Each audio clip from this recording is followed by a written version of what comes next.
এই ভেজ বিরিয়ানিটা খেয়েছিলাম মায়াপুর, আর বিশ্বাস করবো না এত টেস্ট লেগেছিল, তাই ভাবলাম যে আজকে একটু বাড়িতে বানাই। তো এমনি দিন তো বানালে কেউ খাবে না, তো এর মধ্যে চলছিল নিরামিষ, তো নিরামিষের দিনে ভাবলাম বিরিয়ানিটা বানিয়ে দিই। তাই ভাবলাম বিরিয়ানিটা যখন বানাচ্ছি তাহলে তোমাদের সবার সাথে শেয়ার করি। তো বিরিয়ানিটা বানানোর জন্য প্রথমে ভাতটা করে নেবো, তার জন্য দেখো ভাতের জল বসিয়ে দিলাম, আর জলটা যখন পুরো গরম হয়ে যাবে তখন গোটা গরম মশলা, 2টো তেজপাতা আর অল্প একটু তেল দিয়ে ভালো করে প্রথমে ফুটিয়ে নিব। আর এদিকে দেখো আমি চালটা আগের থেকে ভিজিয়ে রেখেছিলাম, এটা বিরিয়ানি রাইস। দেখো চালটা 1 ঘন্টা ভিজিয়ে রাখার জন্য কি সুন্দর হয়ে গেছে।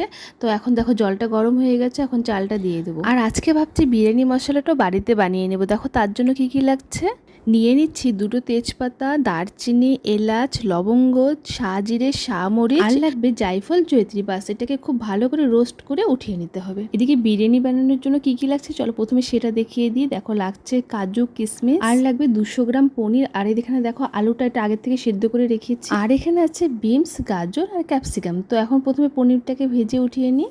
তার জন্য প্রথমে তেলটা ভালো করে গরম করে নিয়ে দিয়ে দেবো লবণ হলুদটা দিয়ে পনিরটা দিয়ে ভালো করে নেড়ে চেড়ে তুলে নেব। তারপর আলুটা ভাজার পালা, আলুটা দিয়ে লবণ হলুদটা দিয়ে একটু ভালো করে ভেজে নেব। খুব একটা ভাজার দরকার নেই যেহেতু আগের থেকে সিদ্ধ করা আছে। চলো আলুটা ভাজতে ভাজতে আমি একটা মশলা বানিয়ে নিই। তার জন্য দেখো এখানে আমি 1 কাপ টক দই নিয়ে নিয়েছি, এটাকে প্রথমে খুব ভালো করে ফেটিয়ে নেব। তারপর দিয়ে দেবো কিছু বেসিক মশলা, যেমন 2 চামচ লবণ, 1 চামচ হলুদ গুঁড়ো, 1 চামচ লঙ্কার গুঁড়ো, আর 1 চামচ জিরে গুঁড়ো, 1 চামচ ধনে গুঁড়ো। বাস এটাকে দিয়ে খুব ভালো করে ফেটিয়ে নিতে হবে। আর টেস্টটা ব্যালেন্সের জন্য 1 চামচ চিনিও দিয়েছিলাম। এখন একটু টাইম নিয়ে মশলাটাকে ভালো করে ফেটিয়ে সাইডে রেখে দেবো। আর এদিকে দেখো আমার আলু ভাজাটা একদম কমপ্লিট। তারপর এক এক করে বাকি সবজিটাও ভেজে নেব। তো প্রথমে গাজরটা দিয়ে দেবো, গাজরটা যেহেতু একটু শক্ত সেহেতু এটা একটু ভেজে নিয়ে তারপরে দিয়ে দেবো বিনস আর ক্যাপসিকাম, আর একটু নুন ছিটিয়ে দেবো যাতে ভাজাটা তাড়াতাড়ি হয়ে যায়। তো এখানে দেখো আমার সব ইনগ্রিডিয়েন্টস ভাজা কমপ্লিট। এখন যাব নেক্সট স্টেপে। এখন কড়াতে আবার তেল দিয়ে দিলাম গ্রেট করে রাখা আদা আর সেই যে মশলাটা ফেটিয়ে রেখেছিলাম সেই মশলাটা। এখন খুব ভালো করে এটাকে কষাতে হবে। আজকে আমাদের বাড়িতে যেহেতু কেসারটা ছিল না তাই দুধের মধ্যে ফুড কালারটা দিয়ে রেডি করে রাখলাম, এটা বিরিয়ানির উপরে দেবো। এদিকে মশলাটাও দেখো কষিয়ে এসেছে।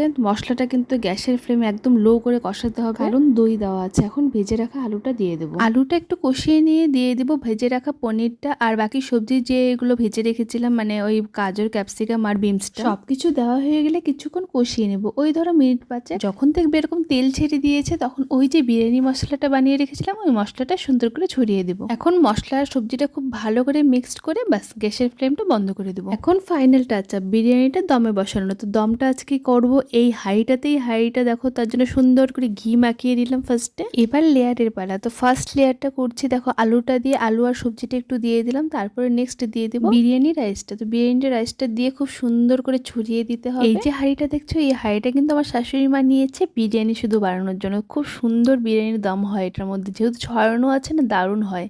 দেখো রাইসটা দেওয়া কমপ্লিট হয়ে গেলে আমি দিয়ে দিচ্ছি আবার বিরিয়ানি মশলাটা যে বানিয়ে রেখেছিলাম, মশলাটা সুন্দর করে ছড়িয়ে দিয়ে দিলাম। বাকি যে সবজিটা ছিল ওই সবজিটা আমি সুন্দর করে ছড়িয়ে দিলাম। আলুটা আমি নিচেই দিয়ে দিয়েছি, এক্সট্রা যেটুক ছিল গ্রেভিটা ওটা উপর দিয়ে আর পনিরটা উপর দিয়ে দিলাম। বাকি যে রাইসটুক ছিল সবটুকু আমি দিয়ে দিলাম। এখন ওই যে দুধের মধ্যে যে ফুড কালারটা মিক্সড করে রেখে দিয়েছিলাম ওটা উপর দিয়ে ছড়িয়ে দিয়ে দেবো। সবশেষে ঘি ছড়িয়ে দিয়ে বাকি যেটুক বিরিয়ানি মশলা ছিল সেটুক উপর দিয়ে ঢাকনাটা লাগিয়ে বাস দমে বসিয়ে দেবো। দেখো বিরিয়ানির দম দেওয়ার জন্য আমি আগের থেকে তাওয়াটা এখানে গরম করে রেখেছিলাম, তার উপরে বিরিয়ানির হাঁড়িটা বসিয়ে দিলাম আর এই শিলনোড়াটা দিয়ে চাপা দিয়ে দিলাম। প্রায় 30 মিনিট দম দেওয়ার পর দেখো ঢাকনাটা খোলার পর এই লুকটা এসেছে। ওয়াও, যেমন সেন্ট বেরিয়েছে তেমনি কালারটাও এসেছে। দেখো দেখে জিভে জল চলে আসছে। এখন সুন্দর করে উপর নিচ করে ভালো করে মিক্স করে নেব। বাস তাহলে রেডি গরম গরম ভেজ দম বিরিয়ানি। আর সাথে আমি করেছিলাম কাশ্মীরি আলুর দম আর চাটনি। তোমরা অবশ্যই রেসিপিটি ট্রাই করে দেখো আর খেয়ে বলো কেমন হয়েছে।